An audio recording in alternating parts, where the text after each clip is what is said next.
Han Solo 314. Fan entitlement needs reining in.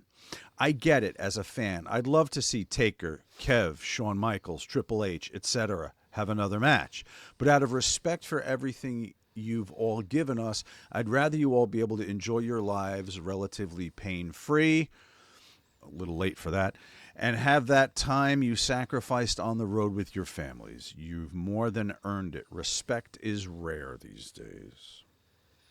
Well, I appreciate it, but I mean,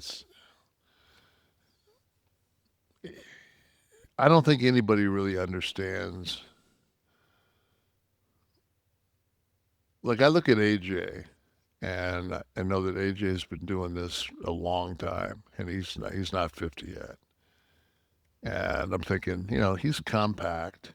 He's not, but he was a high flyer for a lot of fucking years. He did a lot of shit, in that X division when they kind of, made TNA. Not kind of, they did.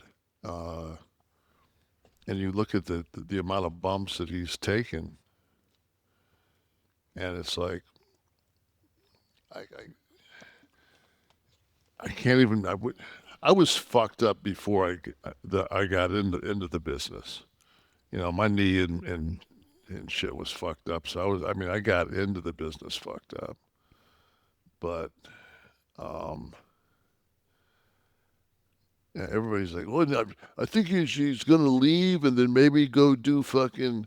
I'm thinking like, dude, that motherfucker was running Japan when that Bullet Club was on fire, and he was like he was the main dog of the Bullet Club.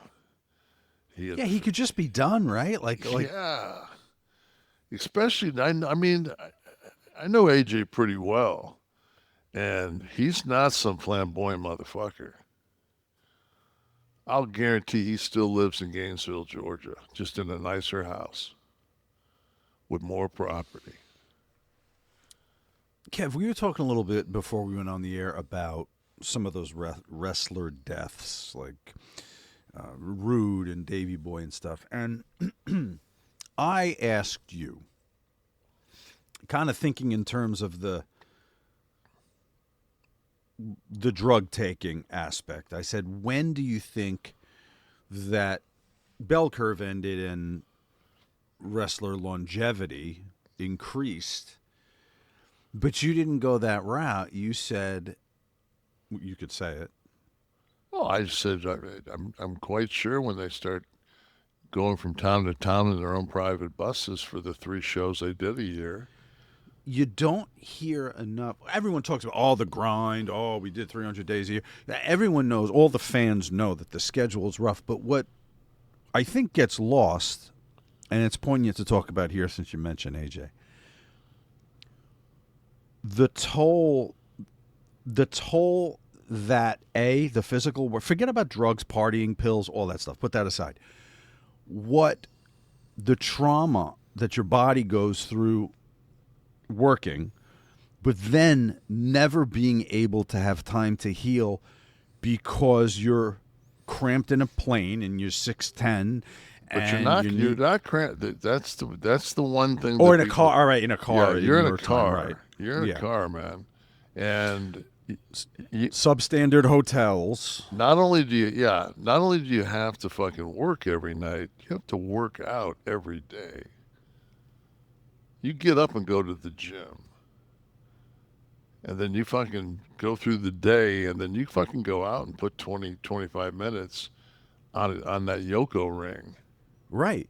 And And you you're do that, working out the and next you day do and hurt. you do that 27 nights in a row, and then you're off 4, and then Yeah. you come back and do it 27 more, and then you're off 4, and 27 more, and you're off 4, and it's, you know, I did that for 3 fucking years of my life, and when I was my diesel run, I think it was I days away from I was home 42 days. So But you're But your body never having a chance to recover, working out hurt the next day to stay in shape. But anybody else would When be, you look if at I fucked up my elbow, and be using my elbow the next day. right, when you look at like guys from that era, and it's just a different era, and the guys that worked the era before me had it worse than we did because they were doing double shots. Like almost every weekend, they were doing double shots. And they were going longer in between fucking breaks. But I want to say, and I don't mean this in any derogatory way. My hat is off to anybody who did this in any generation or iteration of periods in wrestling. What was going on in the ring in the 70s was very different than what was going on in the ring in the 90s. Right. So I could maybe have a quote unquote night off with the right guy in the ring if we were grabbing some holds and doing some catch wrestling or what looked like that. But I wasn't taking a power bomb from Nash in 1978. No, but I also look at it and I look at the style that they do now. You know. Oh yeah. I mean, just so you can't. There was a handful of guys that worked like that in my prime. Mm-hmm. You know, and now it's everybody works like that. Yeah. You know, like I look at Punk, and he's had 3 straight main events on Raw. And wasn't that, I mean, he went like, I forget where the first one was. I know Fenn was in fucking, was in Ireland, and I think last Raw was in Toronto, wasn't it? Yes, it was in Toronto. Okay, so you went, you know, so you're still out of the country, and you know, and it's just, you're traveling back. You got the time schedule situation, and then on top of, and this is one thing I'll say in his defense, is Phil doesn't take TRT. You know, he's not taking the testosterone. He's not taking hormonal replacements. So at 46, 47 years old, fucking, he doesn't have that little extra fucking jolt to put push back the hands of time, and he's going out there and fucking and putting in 25, and it's so different.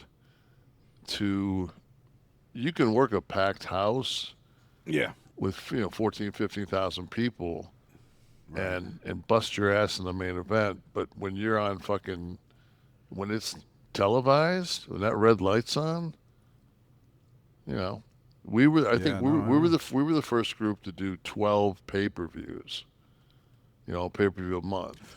When I went to the In Your House. In your house. Yeah. And now there's fucking, what is there, 223 pay-per-views? Next month. I mean, I mean, it seems like every fucking thing they do now is televised. Yeah. You know. Yeah. The era of the multiple house shows. Yeah. So as I always make the reference of it, it's not like it's fucking a Wednesday night in Erie.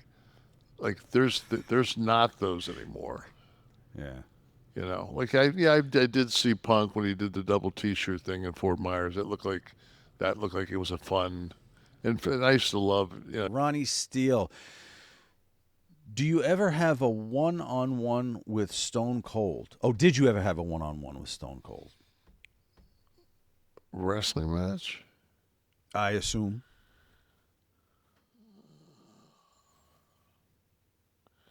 God, I don't think I've ever wrestled Steve one-on-one. Well, we have to book it.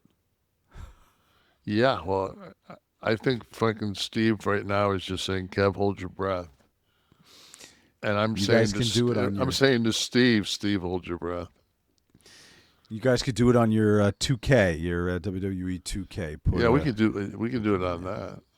And here, If I don't blow out a quad. AI has told us they never had a televised one-on-one match. Every time Steve Austin and Kevin Nash interacted in WWE, it was a multi-man situation. Most notably, The Rock and Austin versus the NWO on Raw, March 2002. Well, there you go. That was from Joe Louis. We left him laying. You got the hometown boys have to do that, right? Got to.